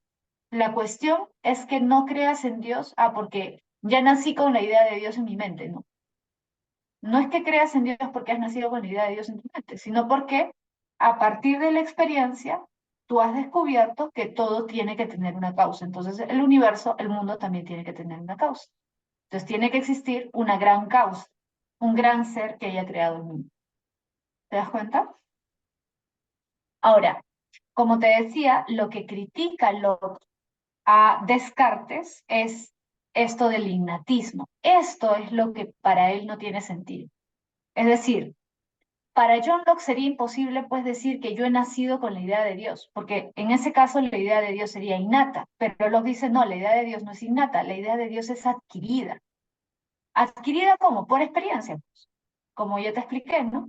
Porque a partir de la experiencia, ¿no? Sabemos que todo tiene una causa, por lo tanto el mundo también tiene que tener una causa, ¿no? Es una idea derivada de la experiencia, la idea de Dios. Entonces, ¿qué dice Locke? Que nuestra mente es como una tabula rasa. Esta es la teoría de la tabula rasa. ¿Qué significa tabula rasa? Como un papel en blanco, una tablilla en blanco, una tablilla sin usar, como una pizarra, un papel en blanco. Cuando nacemos, ojo, nuestra mente es como una tabula rasa cuando nacemos, ¿eh? No es que siempre, no. Cuando recién nacemos, llegamos al mundo, cuando eres un bebé y recién has llegado al mundo, tu mente está en blanco. Y conforme vas experimentando la realidad, ¿no? Dice Locke, vas, por decirlo así, entre comillas, escribiendo, ¿no? Metafóricamente hablando, vas escribiendo ideas en tu mente. Entonces ves por primera vez un objeto amarillo, ya, aprendes el concepto de lo amarillo, pero aprendes el concepto a partir de la observación, ¿correcto? A través de tus sentidos. Tocas algo frío, adquiriste la idea de lo frío. Tocas algo caliente, adquieres la idea de lo caliente. Tocas algo suave, adquieres la idea de lo suave. Hueles algo, no sé, hueles algo dulce, adquieres el concepto del olor de lo dulce, o del sabor de lo dulce, el sabor de lo amargo, ¿correcto? Entonces, el hombre va incorporando ideas en su mente conforme va experimentando la realidad, ¿sí? Solamente la experiencia es la que nos va, por decirlo así, introduciendo ideas en nuestra mente. Es a través de la experiencia que vamos acumulando ideas, ¿sí? Entonces, evidentemente un niño pequeño no tiene tantas ideas en su mente, ¿no? Un hombre ya adulto obviamente tiene más ideas. ¿Por qué? Porque ha ido acumulando experiencia durante toda su vida, ¿no? Ahora, recuerda que para el yoga hay dos tipos de ideas, por si acaso. Las ideas simples y las ideas complejas. Las ideas simples son estas cosas que te decía, como cuando eres bebé, ¿qué percibes? Colores, olores, sabores, aromas, ¿no? Sonidos, cosas bien básicas. Pero conforme el niño va creciendo, su mente va siendo más activa. Entonces ya el niño a los 3, 4, 5 años ya no se guía solamente por percepciones básicas como olores, sabores, ¿no? Sino que ya va conectando todas esas ideas y va generando conceptos. Entonces ya sabe distinguir o conoce, por ejemplo, la idea de perro, la idea de gato, la idea de mamá, la idea de casa, la idea de juguete, ¿no? Va adquiriendo la capacidad para relacionar todas esas ideas simples y va construyendo ideas cada vez más complejas, ¿correcto? Por ejemplo, Dios sería una idea compleja, obviamente no es una idea simple, ¿no? O la idea incluso de cosas abstractas, ¿no? Como la justicia, el amor, el bien, son ideas abstractas, ¿no? Son ideas más complejas. Entonces, conforme el desarrollo de la razón va siendo cada vez mayor, el hombre va adquiriendo, va formando, mejor dicho, ideas más complejas, ¿sí? Bien, vamos ahora a la postura de Kant, porque habíamos hablado del origen, ¿no? Para los racionalistas, la única fuente fiable es la razón. Para los empiristas, todo conocimiento siempre parte de la experiencia. Pero ¿qué va a decir Kant? ¿Cuál es el origen? El origen es la sensibilidad más el entendimiento, es decir, la experiencia, sentidos, a eso se refiere con sensibilidad, sentidos, y entendimiento es la razón. Porque como te dije hace un momento, para Kant, para que haya conocimiento se necesitan los dos. No puede ser solo la sensibilidad o no puede ser solo el entendimiento. Profesora, pero solo la sensibilidad no podría ser, no, porque como te dije hace un momento, si tú observas esto y le das a observar esto a un animal, aunque los dos aparentemente estuvieran viendo lo mismo, el hombre ya tiene un aparato racional que comprende la taza de otra forma. El hombre interpreta o le da un lugar dentro de su clasificación mental a la taza. En cambio, el animal no. El animal percibe la taza, sí, pero no piensa en la taza como si lo hace el hombre. Entonces, para Kant, repito, no hay conocimiento solo sensorial ni conocimiento solo empírico. Perdón, solo sensorial ni solo racional. Entonces, para que haya conocimiento tiene que estar los dos. Tienen que estar los dos. Las intuiciones, mira lo que dice Kant, las intuiciones sin conceptos son ciegas. Los conceptos sin intuiciones son vacíos. Claro, ¿qué significa, profesora, las intuiciones sin conceptos? Intuiciones acá se refiere a lo empírico, ¿ya? Las intuiciones sin conceptos son ciegas. Entonces, imagínate un ser con intuiciones pero sin conceptos. Intuiciones son los sentidos, la experiencia. Conceptos, la razón. ¿Cuál sería un ser con intuiciones sin conceptos? Un animal. Un animal para Kant es como un ciego, como te decía hace un rato. ¿Por qué es como un ciego? Porque percibe el mundo, pero no entiende lo que percibe. Ciego en el sentido metafórico, obviamente, no en el sentido literal. Es como un ciego, ve, pero no entiende, ¿sí? Percibe, pero no comprende. Si el hombre solo fuera intuición, el hombre solamente fuera sentido, sensibilidad, entonces el hombre no comprendería lo que observa, lo que percibe, ¿sí? Los conceptos, fíjate, ahora al revés, los conceptos sin intuiciones son vacíos. Entonces, imagínate ahora que eres un ser humano, pero sin ninguno de tus sentidos. Ojo, ninguno. Imagínate si de por sí una persona ciega no puede o se le hace mucho más complicado conocer la realidad como a nosotros, que sí tenemos todos nuestros sentidos. Imagínate, si no tuviera ni vista, ni oído, ni olfato, ni capacidad de saborear nada, ni de sentir por su piel. Imagínate una persona de ese tipo. ¿Esa persona podría conocer algo? ¿Qué crees? ¿Qué diría Kant? Una persona que tiene sus estructuras mentales, pero que no tiene una forma de conectarse con el mundo. Porque los sentidos son nuestro contacto con el mundo, ¿sí? Es la forma como nosotros nos relacionamos con el mundo. Los sentidos son los que nos dicen que hay una realidad fuera. Si no tuviéramos nuestros sentidos, ¿cómo sabríamos que hay una realidad fuera? ¿Qué podríamos conocer de la realidad? Nada. Entonces seríamos como,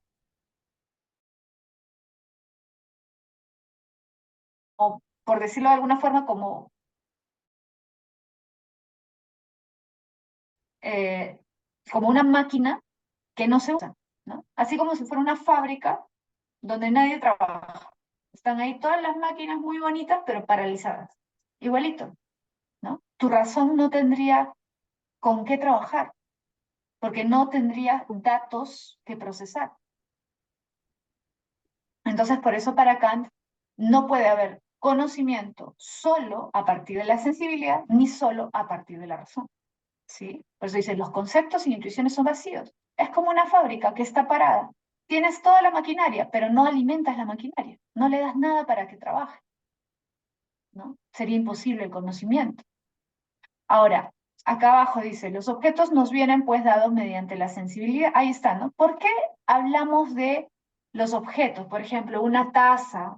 Ojo, objetos no significa necesariamente una cosa, puede ser cualquier elemento de la realidad. Por ejemplo, un perro, un gato, un árbol, una persona es un objeto también, desde el punto de vista cognoscitivo, ¿no? Entonces, los objetos nos vienen dados mediante la sensibilidad. Es decir, si nosotros conocemos la realidad, es gracias a nuestra sensibilidad, a nuestros sentidos. Y ella es la única que nos suministra intuiciones, es decir, conocimientos, entre comillas, empíricos, ¿no? O sea, datos empíricos. Nuestros sentidos son los que nos proporcionan los datos empíricos.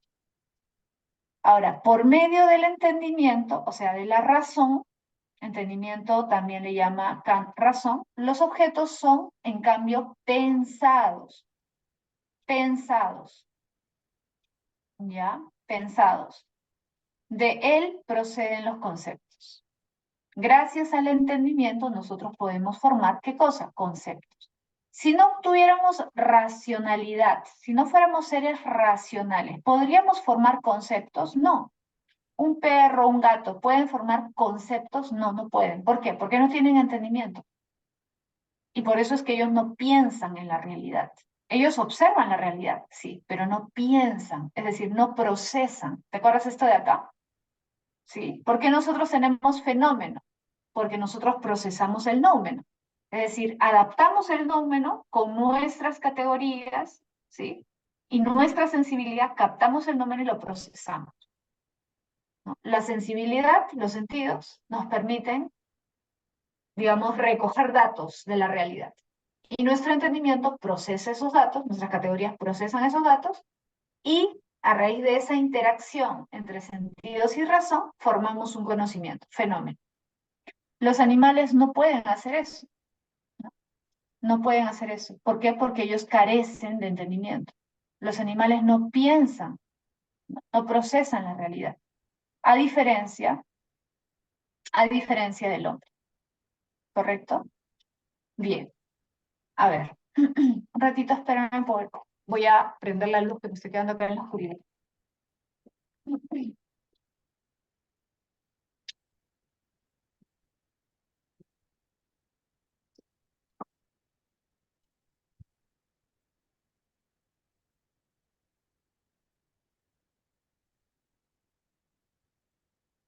Ya, entonces, hasta ahí creo que vamos bien, ¿no? Ya, a ver, vamos a la siguiente pregunta. El siguiente problema es el problema de la esencia. Mira, el problema de la esencia está relacionado con los otros. Entonces, si los otros los has entendido más o menos, eso va a ser más fácil, ¿ya? Mira acá, dice, la pregunta sobre la esencia es, ¿qué determina el conocimiento? ¿Ya? ¿El sujeto o el objeto? Esta es una pregunta bastante interesante, ¿no? Bastante compleja, pero bastante interesante. Acá mira, sujeto, ser humano, objeto. Claro, acá en el número no aparece la manzana, ¿no? Pero ya, si queremos hacerlo más simple, sujeto, nosotros, sujeto, objeto, cualquier cosa de la realidad. Puede ser la casa, una manzana, un árbol, un perro, un gato, otro ser humano, cualquier cosa de la realidad. Entonces, yo soy sujeto. Yo conozco la realidad, un objeto de la realidad, cualquier cosa. Ya. Mira, acá te pregunta, ¿qué determina el conocimiento? ¿El sujeto o el objeto? Es decir, ¿qué es lo más relevante en el proceso de conocimiento? ¿Cuál de los dos elementos? ¿Cuál es más importante, el objeto o el sujeto? Sujeto. Y acá está la diferencia, ¿no? Porque el realismo es la postura de Locke, ¿no? Se llama así ¿por qué? Porque desde el punto de vista de Locke, el conocimiento es una copia, fíjate, el conocimiento es una copia de la realidad. El conocimiento es una copia de la realidad. Es decir, Locke tiene este esquema clásico que generalmente nos enseñan, ¿no? Sujeto, objeto, y acá en mi mente, ¿qué tengo? En mi mente tengo la representación mental del objeto. Tengo la taza y acá en mi mente tengo una taza igualita, una copia, ¿correcto? Entonces, ¿qué me quiere decir el realismo de Locke? Que mi conocimiento es una mera copia, es decir, yo no hago nada prácticamente, ¿no? Mi mente se limita a copiar el objeto. ¿Qué es el conocimiento? ¿Qué es el conocimiento? Es una copia de la realidad, nada más, ¿no? Entonces, la verdad del conocimiento se alcanza por medio de la realidad, punto. Yo tengo que limitarme a observar la realidad, nada más. En ese sentido, si te das cuenta, el sujeto es pasivo, ¿no? El sujeto no está haciendo prácticamente nada, está observando nada más. El sujeto es pasivo, ¿no? Entonces, ¿qué hace el sujeto? Simplemente conoce el objeto en sí mismo. Conoce el objeto en sí mismo, es decir, conoce la realidad, por decirlo así, tal y como es. ¿Sí? ¿Qué es su conocimiento? Una copia de la realidad. ¿Qué es su conocimiento? Una copia del objeto. ¿Sí? O sea, su conocimiento es plenamente objetivo. Mi conocimiento se limita a captar el objeto. Punto. Entonces, te pregunto, desde el punto de vista del realismo, ¿qué es más importante, el sujeto o el objeto? ¿Qué es lo que determina el conocimiento? ¿El sujeto o el objeto? Sujeto. ¿Qué es lo más importante en el proceso de conocimiento para el loco? El objeto. Si el sujeto, el ser humano, conoce la realidad tal cual es, el objeto tal cual es, si el hombre simplemente tiene que limitarse a observar el objeto para conocerlo y nada más, entonces obviamente el objeto es lo relevante. Lo que determina el conocimiento es el objeto, ¿correcto? El realismo pone el énfasis en el objeto. Ahora, el idealismo, al revés, pues obviamente, ¿no? El idealismo, ¿qué va a plantear? El idealismo va a decir, no, no es el objeto lo más importante es el sujeto. Pero acá hay un pequeño detalle, mira, acá tenemos como representante principal del idealismo a Hegel, ¿ya? Y Hegel, como tú debes saber, es un filósofo bastante abstracto. Es idealista. Entonces, cuando él habla de la idea, ojo, cuando él habla de idea, se refiere a un sujeto, sí, pero un sujeto que no es un sujeto particular. O sea, él no se refiere al sujeto Alma, sujeto José, sujeto Diana, no. No se refiere a un sujeto concreto, específico, particular. Cuando él habla del sujeto, ¿ya? Y dice que el conocimiento, mira lo que está acá, el conocimiento es una proyección del sujeto, sí, cuando dice que es una proyección del sujeto, no se está refiriendo a una persona, se está refiriendo al sujeto universal, digamos, que es la idea, que él también llama el espíritu. El espíritu es como un gran sujeto, ¿ya? Si quieres, para que se entienda mejor, para que no sea tan abstracto, Dios. ¿Qué es Dios? No es un sujeto individual como una persona común y cualquiera, es el sujeto, ¿correcto? Entonces, desde el punto de vista de Hegel, fíjate, no existen cosas reales independientes de la conciencia. Es decir, las cosas que nosotros conocemos, los objetos que nosotros conocemos, en realidad no son independientes de Dios, por decirlo así, porque es Dios, entre comillas, el que los ha generado. Entonces, ¿qué es el conocimiento? Es la proyección del sujeto. O sea, nosotros conocemos el mundo, por decirlo así, ¿no? Gracias a que hay un sujeto trascendental que es Dios, que permite que exista ese conocimiento. Entonces, el conocimiento es como un momento de esa proyección de Dios, ¿sí? Entonces, el sujeto al que se refiere Hegel no es el sujeto, repito, el sujeto humano, ¿no? Sino que se refiere al sujeto como un ser trascendental, como Dios. Entonces, el mundo exterior, fíjate, el mundo exterior se reduce a la idea o a las ideas. ¿Por qué el mundo exterior se reduce a la idea o a las ideas? Porque el mundo exterior no existe por sí mismo. Claro, si tú crees en un Dios, en un ser superior, evidentemente el mundo pasa a un segundo plano. El mundo existe porque Dios existe. Si Dios no existe, el mundo no existe. Por lo tanto, el mundo exterior, lo que nosotros llamamos realidad, para Hegel es una derivación de Dios.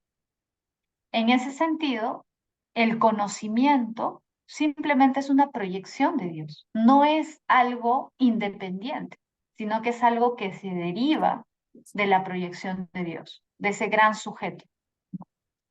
Entonces, eso es lo que plantea Hegel. Yo sé que es un poco abstracto, un poco pesado, pero bueno, esa es la postura de Hegel, ¿no? Es una postura que pone al sujeto por encima del objeto. Pero repito, es un sujeto trascendental, no es un sujeto físico, material, concreto, sino un sujeto que trasciende lo concreto, un sujeto que está por encima de la realidad, que sería Dios, o que él también llama idea.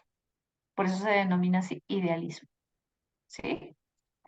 Ahora, ¿qué va a plantear Kant? Mira, acá cambia el término. Fíjate la diferencia.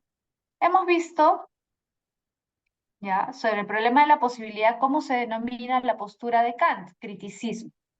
¿Por qué se denomina criticismo a la filosofía kantiana? Porque como te dije, él escribió un libro que se llama La crítica de la razón pura. Ya, acá lo voy a poner, la crítica de la razón pura. Si quieres, ahí luego puedes investigar, ¿no?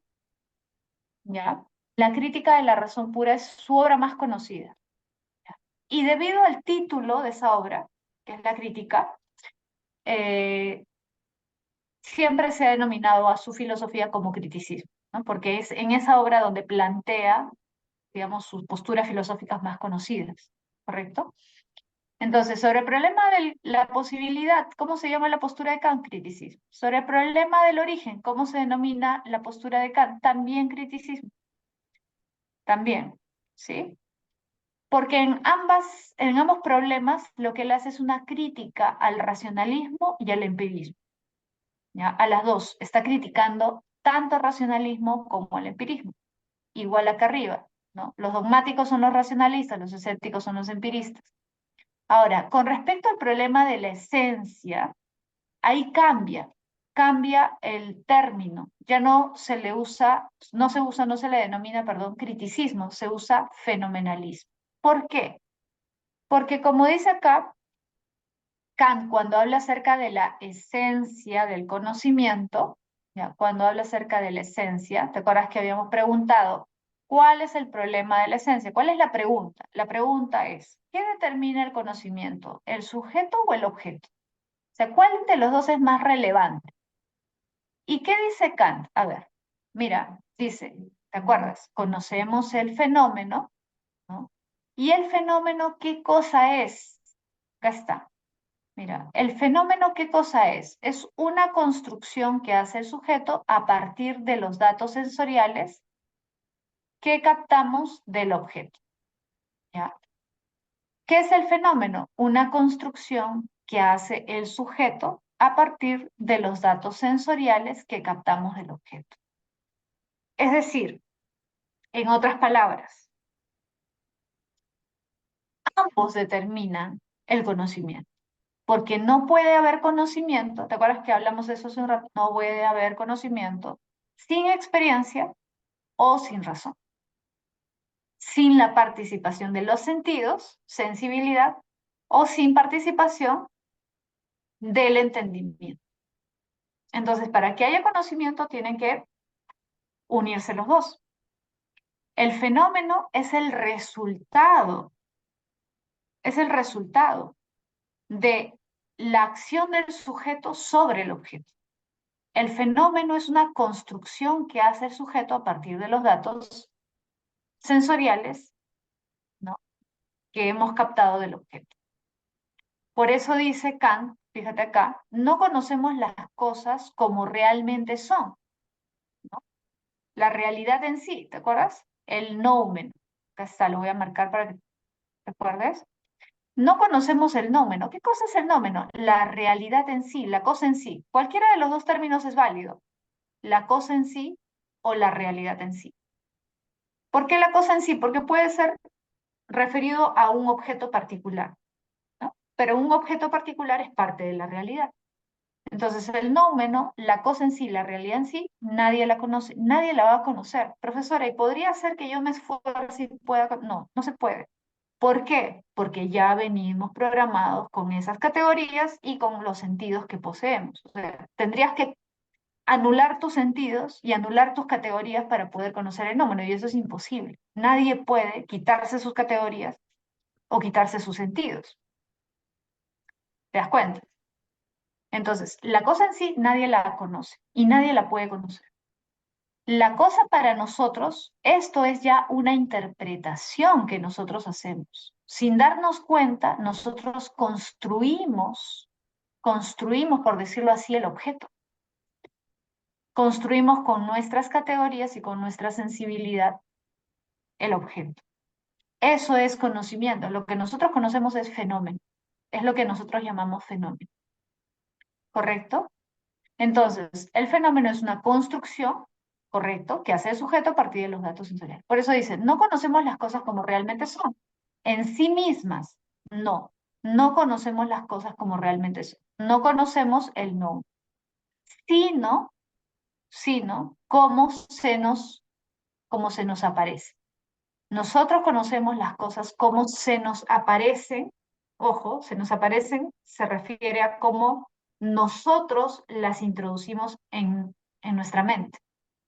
Pero la manera de introducir esas cosas depende de cómo ya está configurada nuestra mente y nuestros sentidos, ¿correcto?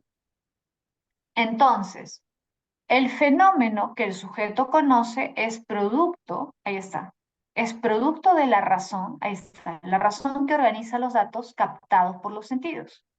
¿Sí? Entonces, la razón cumple un papel importante, porque la razón organiza, le da estructura a los datos que si no tuviéramos razón serían caóticos, no tendrían ningún sentido. Nuestra razón es la que le da un orden, ¿sí? Organiza los datos sensoriales. Esto significa que el conocimiento es la construcción del objeto en el pensamiento del sujeto. Correcto. El conocimiento, ¿qué cosa es? El conocimiento, fíjate, el conocimiento es la construcción del objeto en el pensamiento del sujeto. ¿Sí? En realidad nosotros construimos, es como si reconstruyéramos el objeto en nuestra mente, pero lo reconstruimos en función de nuestras capacidades, en función de nuestras estructuras. No es que lo reconstruimos en el sentido de que lo imitamos, lo copiamos tal cual, no. Lo reconstruimos a nuestro modo, ¿sí? Y esto es lo que hace un momento te estaba diciendo, lo que podemos llamar, acá lo voy a agregar para que quede claro, ¿no? Lo del giro. Esto es lo que se llama giro copernicano, ¿ya? ¿Por qué? Porque recuerda que el giro copernicano que te explicaba hace un momento, lo que dice es lo siguiente. Lo voy a ampliar ahí para que sea mejor. Lo que te dice el Kant con respecto al giro copernicano es lo siguiente. ¿Qué significa? Ojo, el término giro copernicano lo usa el propio Kant.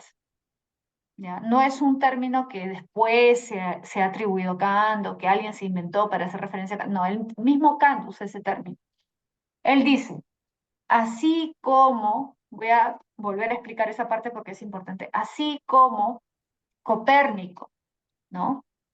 Produjo una revolución científica, revolucionó la manera de entender el universo para la ciencia, yo voy a revolucionar la manera de entender el conocimiento para la filosofía. Hasta este momento, es decir, para la época de Kant, hasta ese momento, todos los filósofos, de alguna forma, han puesto al objeto por encima del sujeto. O sea, le han dado una mayor relevancia al objeto con respecto al sujeto. Pero para Kant eso no se justifica, porque como ya te dije, para Kant el objeto es una cosa y lo que nosotros tenemos en nuestra cabeza es otra cosa. Una cosa es el nómeno, otra cosa es el fenómeno. Entonces, si yo captara el objeto tal y como es, significaría que yo soy un ente pasivo. Pero yo no capto el objeto como es, sino que yo lo he reestructurado para que se adapte a mi mente, por decirlo así, ¿no? Para conocerlo, yo lo he transformado. Entonces, así como antes de Copérnico, la Tierra era el centro y el Sol era lo accesorio, ¿no? Y luego Copérnico cambia ese esquema y le da centralidad al Sol, cambia completamente la estructura y ahora el Sol es lo central y la Tierra es lo accesorio, igualito. En el ámbito del conocimiento filosófico, en el ámbito de la filosofía, lo que yo propongo es cambiar el modelo. Ahora el objeto no es lo central, no es lo importante, no es lo más importante, porque el conocimiento no es una copia del objeto. Lo que yo estoy planteando es que el sujeto transforma el objeto. Entonces, si el sujeto transforma el objeto al captarlo, significa que el sujeto es el que construye el conocimiento. El sujeto es activo, el sujeto es lo central, es lo más importante en el proceso cognitivo. Obviamente no habría conocimiento si no hubiera una realidad exterior, si no hubiera un objeto no habría conocimiento, es cierto, pero el sujeto se vuelve o vuelve a tener un rol activo que no tenía anteriormente. El sujeto pasa a ser lo central, ¿no? Pasa a ser el eje central del proceso de conocimiento, el proceso cognitivo. Por eso para Kant lo que él está proponiendo es una revolución en el área de la filosofía. Lo que él está haciendo es su propio giro copernicano. ¿Te das cuenta? Lo que él está haciendo es su propia revolución, revolución, pero en el ámbito de la filosofía. Entonces, a eso es que él llama giro copernicano, ¿correcto? Interesante, a pesar de que yo sé que es un poquito compleja y a veces es difícil, sobre todo, entender por qué hace estas distinciones entre fenómeno, nómeno y todo esto. Pero al margen de todo eso, aunque pueda parecer un poco loco, descabellado lo que plantea Kant, hay que tener en cuenta que lo que plantea Kant tiene bastante relevancia incluso en la ciencia. O sea, puede ser una teoría filosófica que no tiene mucho fundamento, que no tiene mucha relevancia, pero si tú ya te comienzas a ámbito de la física y de la física teórica principalmente, te vas a dar cuenta de que la filosofía de Kant ha tenido mucha influencia en teorías científicas más recientes, más contemporáneas, al menos desde el siglo XX, que recuerda que es Kant del siglo XVIII. Y a partir del siglo XX, muchos científicos van a tener en consideración por ejemplo, un caso que es interesante es el caso que comienza a considerar lo que plantea Kant acerca del espacio y el tiempo. Porque mira, si lo que te dice Kant es que la realidad no es como nosotros la captamos, sino que nosotros ordenamos la realidad en función de nuestras estructuras y en función de nuestros sentidos, si te pones a pensar, el tiempo y el espacio, desde el punto de vista de Kant, no son realidades. O sea, el tiempo no existe en la realidad y el espacio tampoco existe en la realidad como tal, o sea, independientemente del objeto, ¿sí? Entonces, si tú partes de eso, de lo que dice Kant, te das cuenta de que tiene razón. ¿Por qué? Porque el tiempo y el espacio, a partir de la teoría de Einstein, el espacio no son absolutos, sino que son relativos. ¿Relativos a qué? Relativos desde el punto de vista del otro. O sea, el tiempo no transcurre igual para todos los observadores del observador. Entonces, el tiempo no está al margen del sujeto, sino que el tiempo depende del sujeto. Es decir, el sujeto es lo preponderante, es lo más importante, no la realidad en sí misma, sino el punto de vista del sujeto es lo que determina el tiempo. Y algo parecido con el espacio, ¿no? Por eso es que la filosofía de Kant va a ser muy importante, sobre todo en la física teórica. Y está demostrado que que Einstein leyó a Kant y que incluso mencionó a Kant, ¿no? Debido a estas ideas del tiempo y del espacio, que forman parte de la sensibilidad para Kant, ¿ya? Porque esto de acá que te mostré por aquí, ¿no? Esto de la sensibilidad y el entendimiento, el tiempo y el espacio forman parte de la sensibilidad del hombre, dice Kant. O sea, es la manera como el hombre ordena la realidad, ¿no? Pero la ordena, o sea, en un sentido sensorial. Si te das cuenta, todos nosotros pensamos en nuestra relación con la realidad como tiempo y espacio. Mañana voy a hacer esto, ayer hice esto, en este momento estoy haciendo tal cosa. Ordenamos la realidad en esas categorías, digamos, ¿no? Pero en esas categorías de la sensibilidad. Es nuestra forma de experimentar el mundo. Experimentamos el mundo en términos de tiempo y espacio, pero esos términos de tiempo y espacio no son absolutos, o sea, no dependen de la realidad, dependen de nosotros.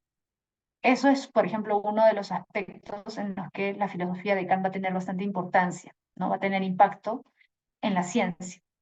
Entonces, Kant por eso es un filósofo importante, ¿no? Por su impacto y su relación, su influencia en distintos científicos y obviamente en distintas teorías filosóficas y psicológicas también, porque la psicología también se va a alimentar mucho de la teoría de Kant.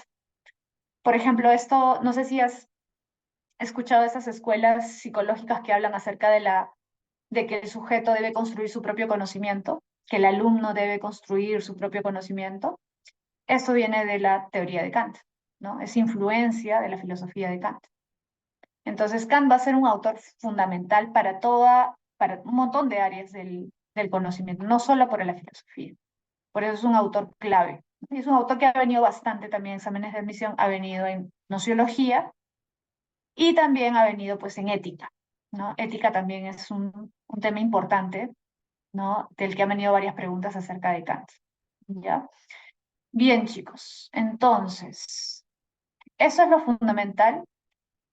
La próxima semana nos toca ver epistemología, que es un tema que también ha venido bastante en examen de admisión, ¿ya? Ten presente estos esquemas, te va a servir bastante porque está bien resumido, creo yo, ¿ya? Te va a servir bastante para repasar. Entonces, cuando tengas oportunidad, repasa con estos esquemas. Yo lo voy a compartir ahora para que lo tengas ahí a la mano. Y la próxima semana vemos epistemología. Si puedes, revisa si tienes material teórico de epistemología o preguntas de exámenes de admisión, revísalos Y si quieres también puedes compartir por acá tus preguntas, o sea, puedes tomarle una foto, ¿no? Y compartir acá en el chat y podemos responder algunas preguntas si es que tuvieras dudas, ¿no? Acerca de algún tema, ¿ya? Entonces la próxima semana ya nos volvemos a ver, ¿sí? Recuerda que puedes revisar los temas con anticipación para que puedas consultar e intervenir.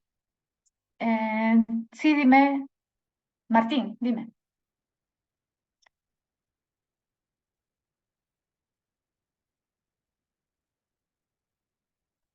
Pregúntale, ahorita no sé si está Flavio o hay alguien que está encargado de la grabación. No te sabría decir. Sí se está grabando. Ah, ya. Seguramente ahora te van a indicar, no te preocupes. Yo igual les voy a compartir el material para que se los pasen y puedan revisar. ¿Ya? Ya, chicos. Entonces ya nos estamos viendo la próxima semana. ¿Sí? Cuídense mucho. Nos vemos. Chao, chao. Chao, chicos.